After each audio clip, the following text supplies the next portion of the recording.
Muy buenas tardes a todos aquellos que vean este video. Buenas tardes, buenos días o buenas noches. Les hago llegar mis saludos, mi bienvenida a todos los que reciban esta enseñanza acerca de la palabra de Dios. Y lo más importante es que la intención de esta enseñanza es que les sirva de manera práctica a aquellas personas, aquellos creyentes que la reciban y que les sirva para su vida diaria. Mi nombre es Víctor León, yo soy un estudioso de la Biblia y me interesa aportar bendiciones a las personas conociendo algunas cosas sobre la palabra de Dios que quizás no sean muy conocidas y que les sirva de manera práctica, que es lo más importante, ¿no?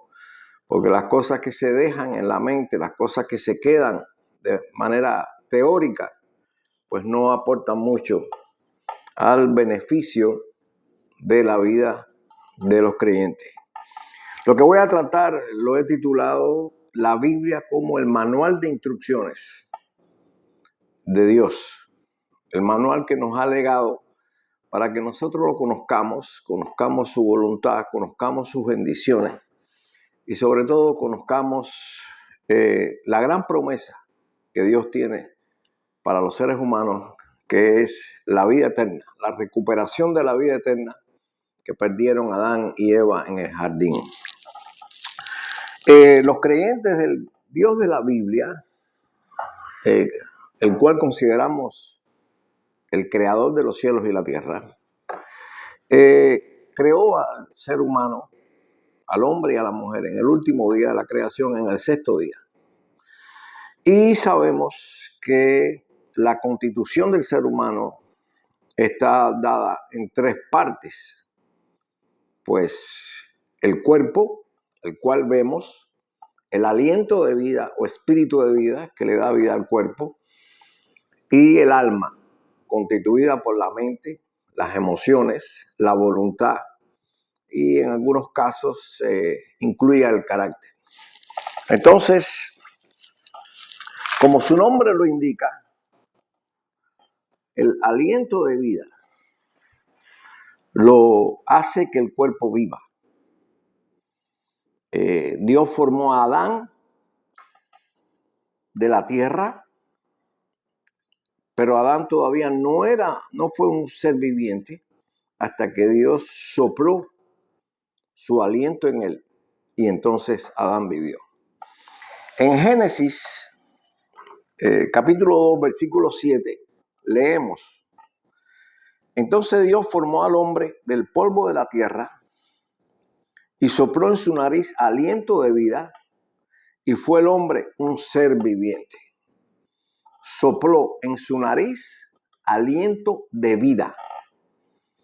Y entonces el hombre vivió y así la mujer.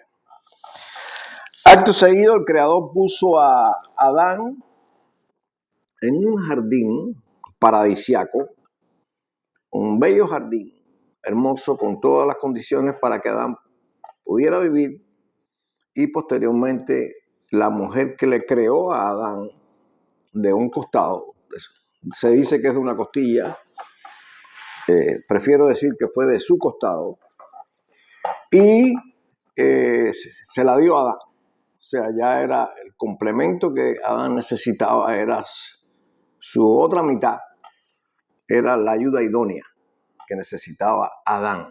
En primer lugar, para compartir su vida con esa mujer y poder multiplicarse en otras personas, ¿no? Dando hijos. Así que Dios, cuando los puso en el jardín del Edén, pues le dijo que lo debían de cuidar, debían de cultivar, debían de servirle a él en adoración, en fin. Pero le hizo una prohibición. Les dijo: de todo árbol que hay en el jardín podrán comer, menos del árbol de la ciencia del bien y del mal, porque el día que de él coman, pues morirán. Esta manera quizás de Dios decirle las cosas a Adán, pues los hizo entender que una vez que comieran el fruto, inmediatamente moriría.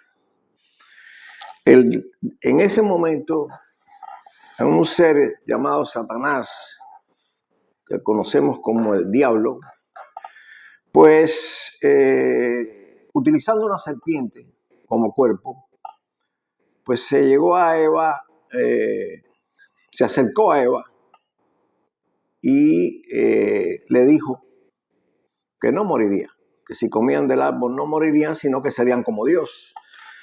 Eso hizo que Eva codiciara el fruto, era un fruto seguramente bello. Entonces comió del fruto, le dio a Adán, que también comió, e inmediatamente se dieron cuenta que estaban desnudos, que hubo un cambio en sus vidas, por cuanto el pecado entró en sus cuerpos con esa fruta y con el pecado la muerte. No murieron inmediatamente, por eso es que quizás Adán comió, porque Eva comió y le dijo, mira, no he muerto. Así que la serpiente al parecer tenía razón, pero al darse cuenta que estaban desnudos y tener miedo, el temor entró en ellos, pues entonces se percataron que hubo un cambio significativo en sus vidas. Y al entrar el pecado y la muerte a sus cuerpos, pues ellos perdieron la inmortalidad. ¿Qué quiere decir eso? Que si ellos no hubieran comido de ese fruto, pues entonces ellos hubieran sido evidentemente eternos, inmortales, nunca hubieran muerto. Lamentablemente desobedecieron a Dios, la única prohibición que Dios les puso, y no solo ellos perdieron la inmortalidad, sino toda su descendencia hemos recibido esa maldición, que es la de envejecer y morir de alguna razón, por alguna razón, pero todos morimos. En su infinita misericordia, nuestro Padre Celestial, el Creador de los cielos y la tierra, trazó un plan, tenía un plan para rescatar, para que el ser humano pudiera rescatar esa inmortalidad, y envió a su Hijo. O sea, puso su palabra en el vientre de una joven judía obediente y nació el Hijo de Dios, enviado para rescatar lo que se había perdido, lo que perdió Adán, que Dios le había entregado al gobierno de la tierra, pero que al obedecer al enemigo, a Satanás el diablo, pues lo perdió. El Señor conocido como Jesucristo, al cual yo le llamo Yeshua, porque es su nombre original, es un nombre hebreo, que quiere decir salvación, pues Yeshua necesitaba ser un cordero de sacrificio para que por su sacrificio, por su sangre, pudiera limpiar el pecado y que el pecado del ser humano, de aquellos que se arrepintieran de estar lejos de Dios, pues pudieran ser perdonados, y al ser perdonados pudieran aspirar a salvarse en el juicio que Dios le hará a los vivos y a los muertos. Así que si Adán vivió por un aliento de vida, ¿verdad? Todos los seres humanos tenemos ese aliento de vida. Todos los seres humanos vivimos mientras ese espíritu de vida está en nosotros. Se sabe que lo último que hace un ser humano antes de morir es expirar. El último aire, el último oxígeno que le queda. Y entonces ahí precisamente ese es el aliento de vida que sale del cuerpo y la persona muere. En Eclesiastés 12:7 leemos: y el polvo, es decir, el cuerpo humano, vuelve a la tierra de donde fue extraído, ¿no? Como era inicialmente. Y el espíritu vuelve a Dios que lo dio, es decir, el aliento de vida regresa a Dios. El cuerpo va a la tierra y el aliento de vida regresa a Dios. Aquí no se dice nada del alma, pero en próximas enseñanzas vamos a dedicar un tema solamente al alma. Así que cuando una persona realmente muere, el aliento vuelve a Dios, el espíritu vuelve a Dios, la persona a la tierra, y entonces nosotros debemos saber realmente qué ocurre con nuestra alma, qué puede ocurrir, porque hay dos muertes, una muerte física y una muerte espiritual. O sea, el alma puede vivir o puede morir. Entonces eso lo vamos a explicar con más detalle. Cuando el tiempo de Noé, el que sobrevivió con su familia al diluvio que hubo en la tierra, la maldad de los hombres era mucha. O sea, era demasiada maldad. Incluso se produjo una caída de muchos ángeles o malajim, llamado en hebreo, que ellos decidieron materializarse y unirse a las mujeres que eran bellas. Y entonces nacieron de ahí, según lo que leemos en la Biblia, los gigantes, los llamados gigantes o nefilines. Entonces Dios dijo que al aumentarse tanto la maldad, Él enviaría un diluvio por el cual moriría todo lo que Él había creado, especialmente las personas, animales y aves. Pero que al no es encontrarlo como un hombre recto, como un hombre íntegro, como un hombre sin esa maldad, pues entonces él no encontró gracia, favor de Dios, y Dios le envió una instrucción, o le dio una instrucción, que era que se hiciera un arca, un barco bastante grande, y después vamos a hablar de las dimensiones de este barco, y en ese barco podrían sobrevivir él, su esposa, sus hijos y las mujeres de sus hijos, de sus 3 hijos, así como las especies de todos los animales que entrarían al arca con Noé, y así fue. Entonces, fue una tarea ardua, fue una tarea de muchos años. Después vamos a decir los años, porque Dios dijo lo siguiente: no contenderá mi espíritu con el hombre para siempre, porque él es carne, carne corrupta, carne con pecado, carne con maldad, con mala inclinación.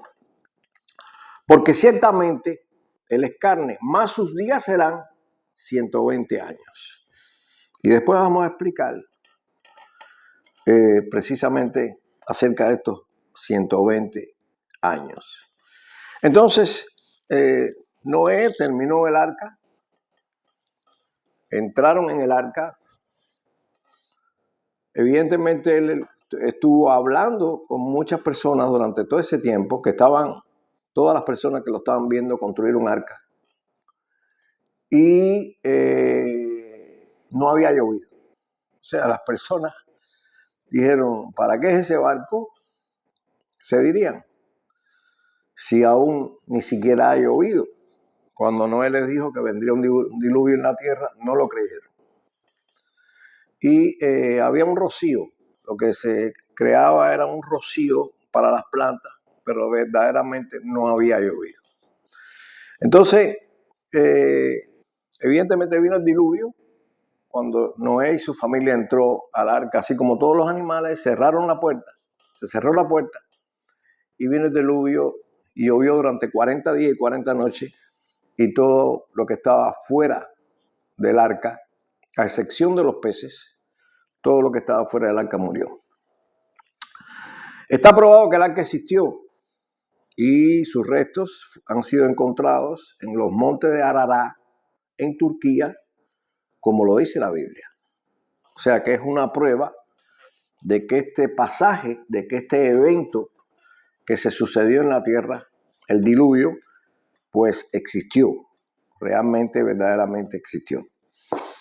Por una desobediencia del primer hombre, se perdió la inmortalidad. Sin embargo, por la obediencia de Noé, pues entonces se pudo retener, el ser humano pudo retener su vida, su existencia, así como todo lo demás. Animales y aves que fueron con él en el arca, que estuvieron con él.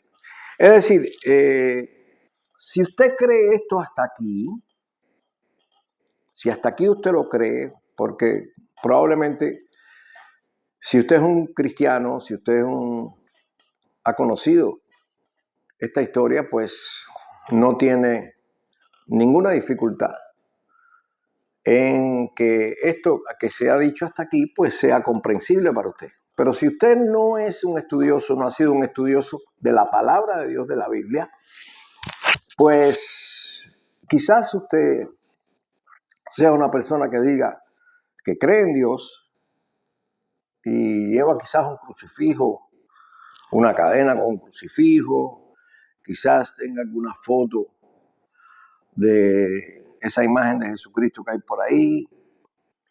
Y, en fin, usted diga que sí, que como no, que usted cree en Dios, que incluso tiene mucha fe. Pero si usted no hace nada que muestre su creencia, tal como estudiar la Biblia, las instrucciones de Dios, o orar, o asistir a una congregación, sencillamente su fe es, con relación a Dios y a su relación con Dios, es una fe muerta. Es necesario que se accione, que se tenga, de acuerdo a lo que usted cree, una actitud, ¿verdad? Una acción que conlleve a que usted pueda establecer una relación correcta con Dios, de acuerdo a como Dios dice, y no como usted o las personas que no tienen una relación con Dios correcta pueden creer, pueden estimar. No se trata de una religión, no se trata de una denominación, no se trata ni siquiera de una iglesia o de un pastor. Se trata que en primerísimo lugar usted debe creer en lo que está escrito en el manual de instrucciones, que fue una palabra guiada por el Espíritu de Dios, en el caso de los 10 mandamientos, escrita por el propio Espíritu de Dios en las tablas de piedra. Y luego, a través de la historia, Dios seleccionó 40 profetas, personas fieles, no perfectas, pero fieles, que fueron los que escribieron todos los libros que hay en la Biblia, los 66 libros. Entonces, usted puede entender o debe entender que el propósito de Dios con el ser humano, el propósito principal es que el ser humano recobre nuevamente lo que Adán perdió y lo que Jesucristo, Yeshua, vino a recuperar. La salvación, la vida eterna, la inmortalidad. Si usted cree eso realmente, entonces usted comienza a hacer y aprende a hacer lo que Dios dice que hay que hacer para recibir eso. Porque las personas no quieren morir. La mayoría de las personas, en general, las personas no quieren morir. No queremos morir, no queremos enfermarnos, no queremos envejecer, no queremos perder las cualidades que tiene un joven. Y entonces el ser humano muchos hacen lo posible por mantenerse joven, hacer ejercicios, ¿verdad? Tener una alimentación saludable, una alimentación que le ayude con productos naturales y con otros productos a mantenerse el tiempo mayor posible, de manera más joven, de manera a aguantar por lo menos la vejez. Entonces, pero todos esos son esfuerzos y no está mal. No está mal hacer ejercicio, no está mal cuidarse, por supuesto que está bien. Pero eso es un esfuerzo humano. De cualquier manera, las personas a la larga envejecen, mueren y nunca se sabe ni cuándo se muere ni de qué se muere. Entonces, la única esperanza real, la única esperanza que verdaderamente el ser humano, las personas tienen, es la promesa del Creador de que si usted aprende a hacer lo que Él dice, no las religiones, no las doctrinas por miles que andan por ahí, sino lo que Él dice, lo que está escrito en la Biblia. Si usted hace lo que Él dice, pues entonces puede calificar y puede obtener esa maravillosa promesa que es la salvación y la vida eterna que es en la tierra.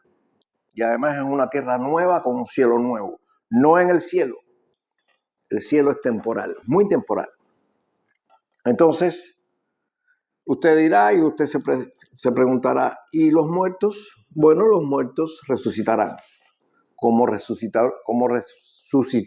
nuestro Redentor, nuestro Salvador Yeshua, todos los muertos van a ser juzgados, todos los muertos. Unos obtendrán la salvación, otros lamentablemente se perderán. Eso es lo que dice la palabra de Dios.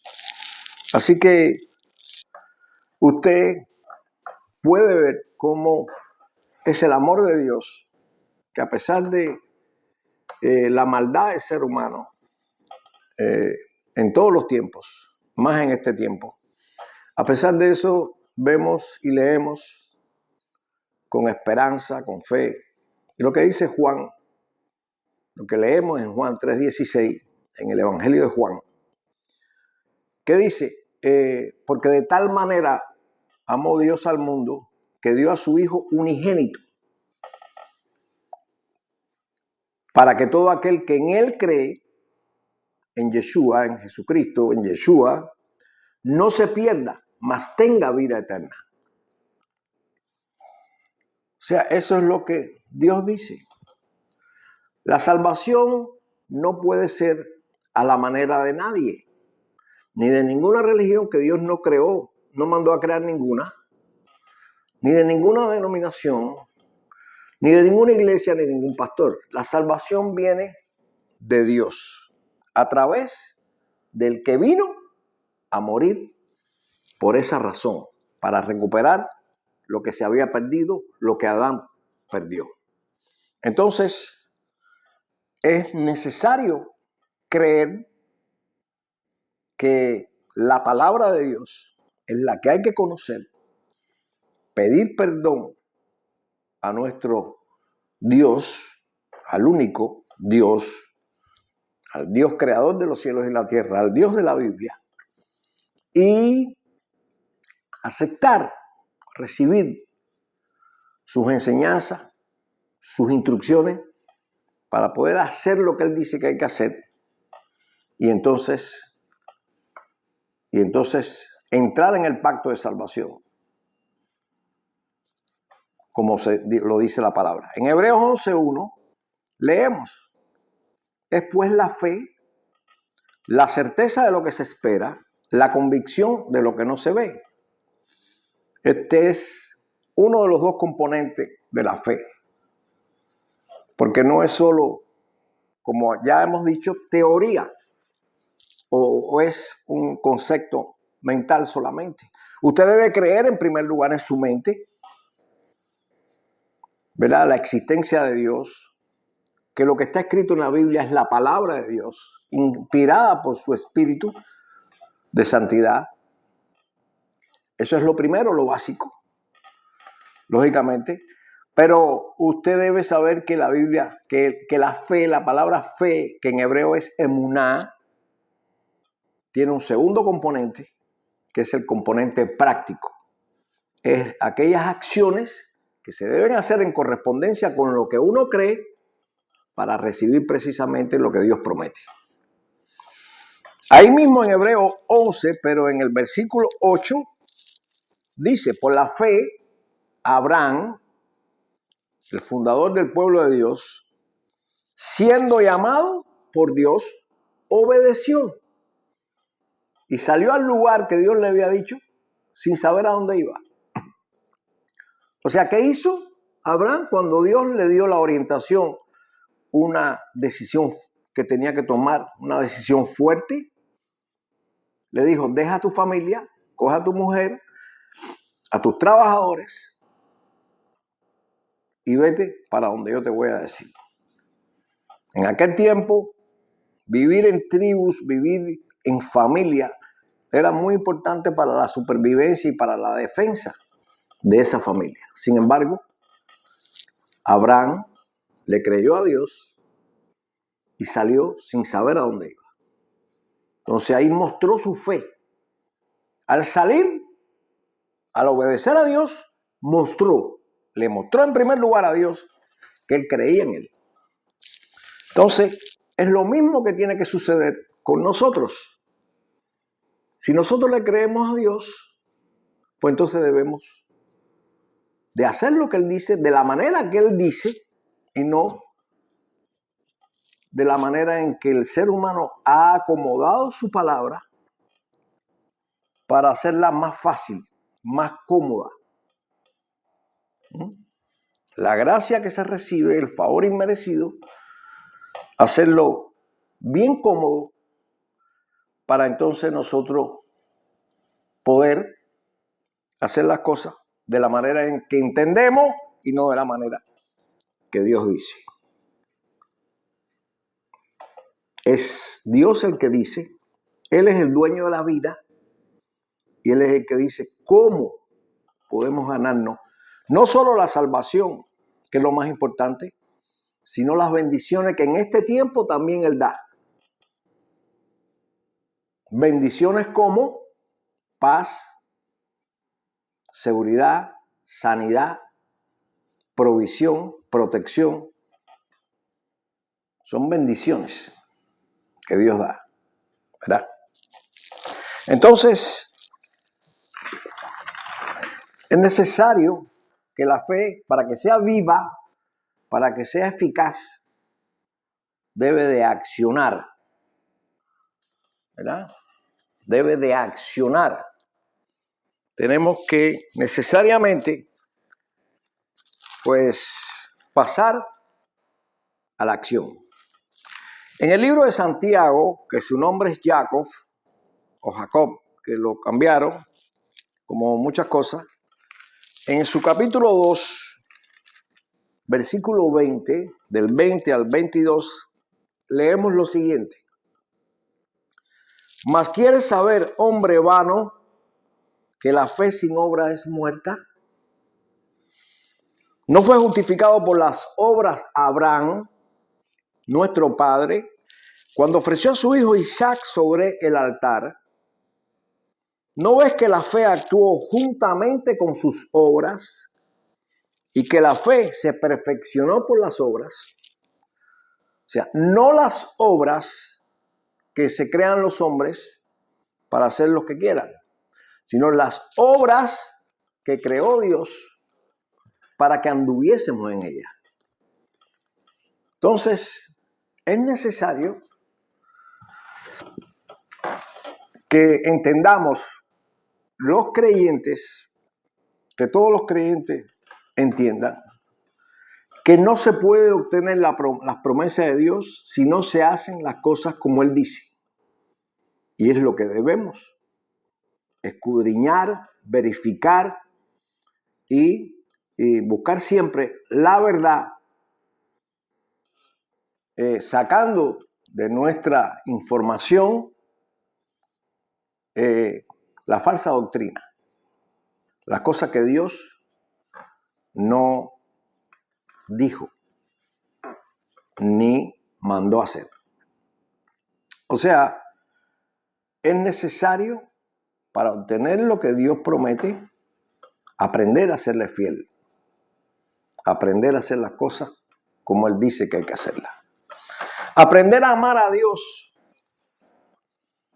es tener reciprocidad con Él, porque Él nos amó primero. Hizo toda la creación para el ser humano,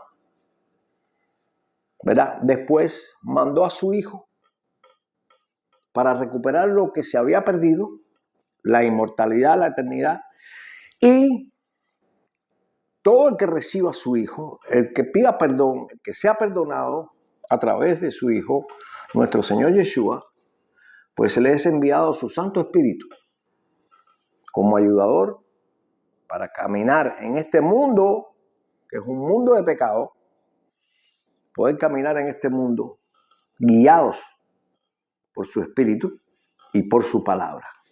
Así que Él nos mostró su amor, nos ha mostrado su amor de tal manera que no tiene medida, cuando la palabra dice que de tal manera Él nos amó. O sea, nosotros debemos de mostrarle a Dios con nuestro corazón, nuestra alma y nuestras acciones que realmente vamos a amarlo, lo queremos amar, queremos ser recíprocos y tener en cuenta lo que dijo Yeshua en Juan y que encontramos en Juan 14 y 15. Juan capítulo 14 versículo 15.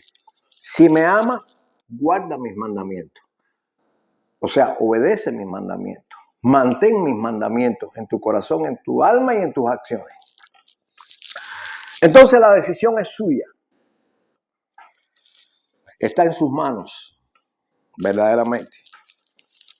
O vive a su manera, sin saber qué tiempo, y además se perderá cuando Dios lo juzgue, o vive a la manera de Dios y vivirá para siempre. Es la única esperanza que tiene verdaderamente el ser humano. Así que los dejo meditando sobre esto. Mire el video una vez más, 2 veces más. Si lo encontró de interés, denle un like, un dedo para arriba al video y comparta esto con otras personas, ¿verdad? Para que también sean bendecidos o de alguna manera se interesen en esto que comenzamos a enseñar, y también para que reciban las próximas enseñanzas, pues inscríbase en el canal. Mi teléfono aparece en la parte de abajo, como ustedes habrán podido ver. Ustedes, si quieren comunicarse conmigo, me pueden mandar un mensaje, especialmente por WhatsApp. No me llamen, sino envíenme un mensaje y yo me comunicaré con ustedes para cualquier aclaración, incluso oración si lo necesitan, especialmente si tienen alguna enfermedad o padecimiento. El Todopoderoso me ha usado mucho